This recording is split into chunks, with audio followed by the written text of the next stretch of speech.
Chaque année, comme des champignons, de petits chalets en bois poussent sur la Canebière. À l'approche des fêtes, ils sont incontournables si on se balade entre les travaux du Vieux-Port et la rue Paradis.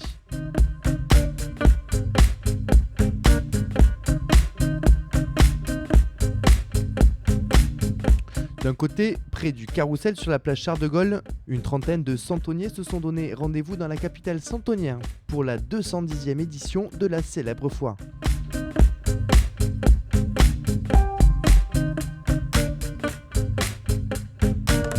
Et depuis 11 ans maintenant, des artisans et créateurs les ont rejoints de l'autre côté de la Canebière, sur la place Gabriel-Péri.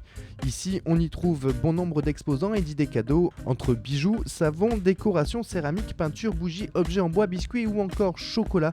Au total, une cinquantaine d'artisans siègent ici tous les jours de 9h à 19h jusqu'au 31 décembre.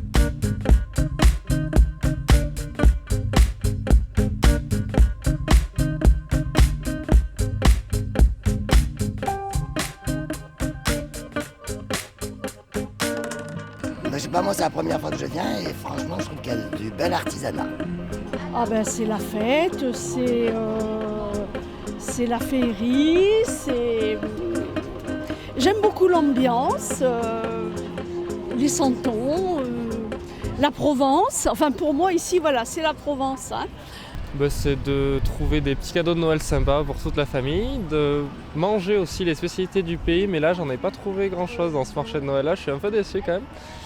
Et on dirait aussi acheter des santons, parce que la moitié du marché de Noël c'est des santons, je comprends pas pourquoi. Mais voilà, en gros ça résume un peu. Ici à Marseille on dit pas le marché de Noël, on dit la foire aux santons. Pour moi c'est une chose très importante. Ça représente la fête et les cadeaux. Voilà. C'est l'artisanat avec les petits santons en argile qui ont été peints toute l'année. On complète sa collection d'année en année. C'est la magie de Noël, c'est aussi mon gagne-pain. Le marché de Noël, c'est quoi? C'est une ambiance, une atmosphère.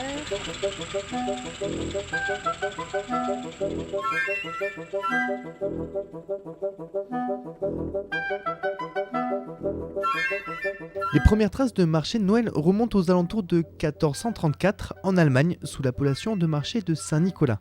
Il faut attendre 1570 en France le marché de Noël de Strasbourg.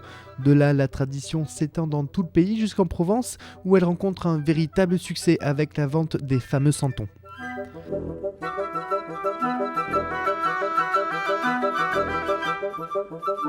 À Marseille, 3 vendeurs auraient exposé pour la première fois leur production sur le cours Saint-Louis en 1803. 5 ans plus tard, la municipalité autorise officiellement ses vendeurs à s'installer sur le cours Benzance. Au XIXe siècle, son emplacement et sa durée sont modifiés à de nombreuses reprises. Du cours Saint-Louis, elle est déplacée sur les allées Mélan, puis sur le cours Estienne-d'Orve et reviennent sur la Canebière, place du Général de Gaulle aujourd'hui.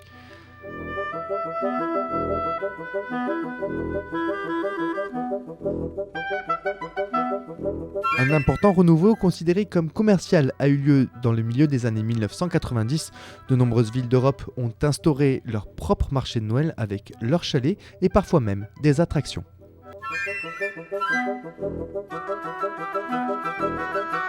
Et puis à partir de 1803, 1804, là le marché a pris et puis ça s'est ritualisé chaque année à la période de l'Avent, c'est-à-dire quelques jours avant la célébration de Noël.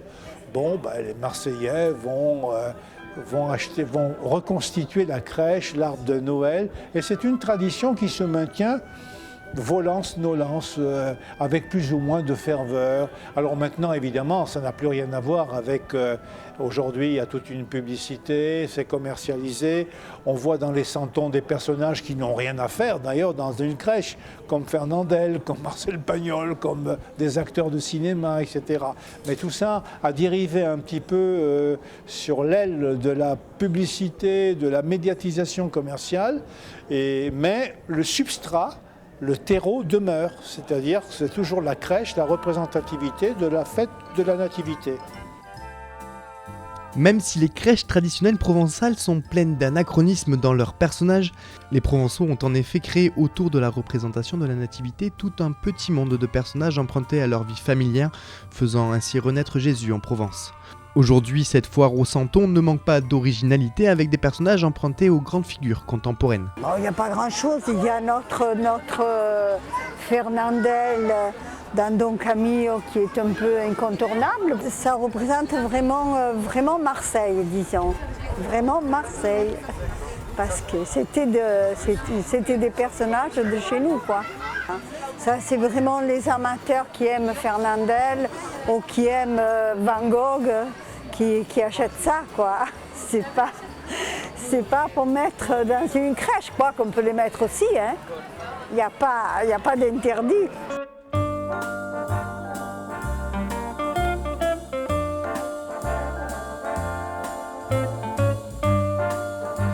Si certains prennent le parti de faire évoluer les crèches avec nos personnages contemporains, d'autres ont choisi de respecter les personnages dits traditionnels de la crèche provençale. Mais même là, tout le monde n'est pas d'accord et souvent c'est une histoire de famille.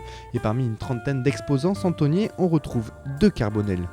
Bonjour et bienvenue au Santon Marcel Carbonel. Bonjour, vous êtes chez Claude Carbonel. L'histoire vient de Victor Carbonel, qui était un électricien au début du siècle dernier. Sa passion, c'était simplement de décorer les crèches. Et Marcel Carbonel était un des premiers, peut-être le premier santonnier professionnel. Marcel Carbonel a eu deux enfants, une fille, Danielle Carbonel, qui est devenue Danielle Renoux, et Claude Carbonel. Claude Carbonel a appris chez son père.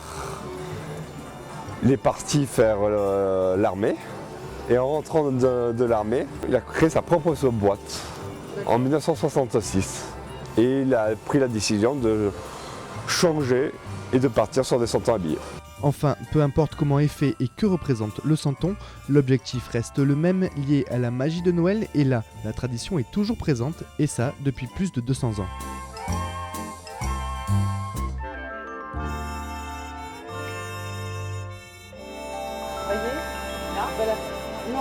Celle-ci, voilà. Je ne l'ai pas prise celle-là. Ce sont les deux nouveautés. Maintenant, il faut deux hommes. Il vous faut deux hommes. Ah ben oui, j'ai deux petits fils et deux petites filles. Donc chaque année, il y a un petit j'en prends le tronc, et il y en a un qui est né cet été. Ah, d'accord. Chaque année, je prends les enfants. Foire au Santon et marché de Noël, c'est l'occasion de trouver une idée cadeau pour ces fêtes de fin d'année et remplir la hotte du Père Noël. Peut-être encore avec un produit traditionnel bien marseillais. Donc le vrai savon de Marseille, à l'huile végétale et à l'huile d'olive, mais également les savons parfumés. Donc là, vous trouvez à peu près 40 parfums différents. Vous allez avoir le coffret avec des petits cœurs, donc qui plaît beaucoup aux enfants et aux amoureux. Et ensuite, des coffrets pour toute la famille, avec le savon de Marseille et les petites savonnettes parfumées. Ou bien peut-être pour madame, un bijou unique. Par exemple, les bulles de cuivre, avec des paillettes de cuivre, qu'on met avant et ça gonfle. Et on ne sait jamais comment la bulle va être, quoi. Donc tous les bijoux sont personnels, sont tous différents. On ne les retrouve pas en grande surface ni dans les petites boutiques, uniquement sur nos marchés. Et une autre tendance cette année, indémodable et incontournable dans une ville portuaire, les classiques rayures.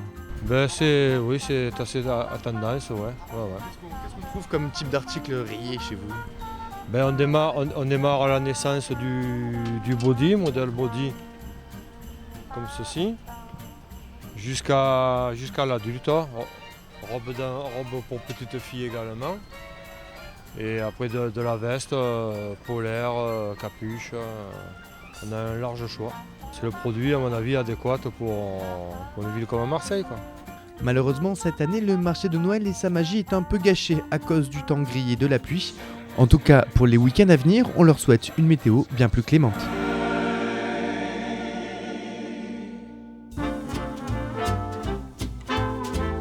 Noël, c'est une période de trêve, c'est une période où on se retrouve, c'est une période où aussi on peut faire plaisir aux uns et aux autres avec des produits qui ont un peu tous les prix.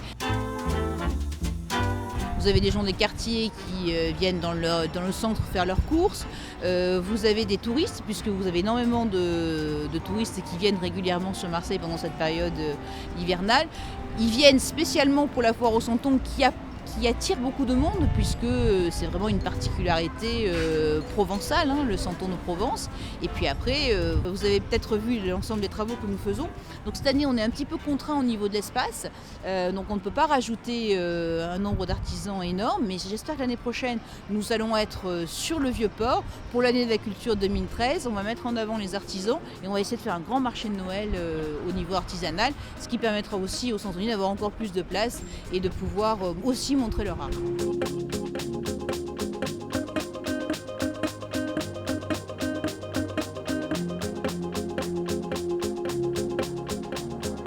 Le marché de Noël et la foire au Santon, une ambiance, une atmosphère que l'on retrouve chaque année dans le centre-ville de Marseille du dernier week-end du mois de novembre jusqu'à la Saint-Sylvestre.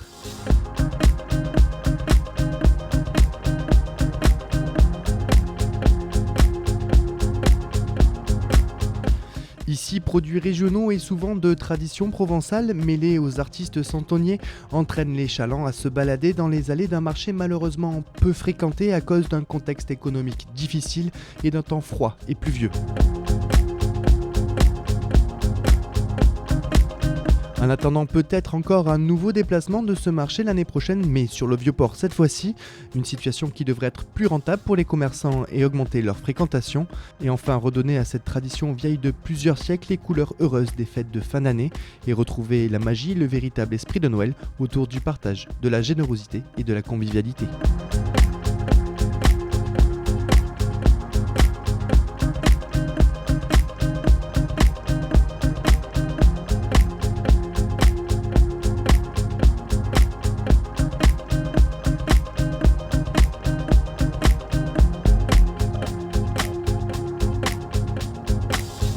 Que tout se passe bien pour mes amis, pour moi, pour ma famille, voilà.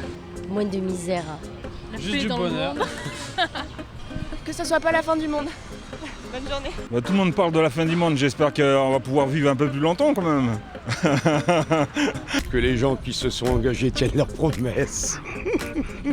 Bonne fête et bonne année. Bonne fête et bonne année à tout le monde. Bisous. Je vous souhaite de passer de très bonnes fêtes et une très bonne année 2013. Bonne fête, bonne année et tous mes vœux pour l'année prochaine. Happy New Year's. Bonne année, bonne santé et le meilleur pour vous, vos amis, votre famille. Bon boudin, comme on dit. Bon boudin. Voilà, c'était la dernière de l'année. Je vous souhaite une très bonne année et une très bonne santé, une très bonne année 2013. Et c'était donc Romain Péric pour LCM, une chaîne du groupe TV Sud.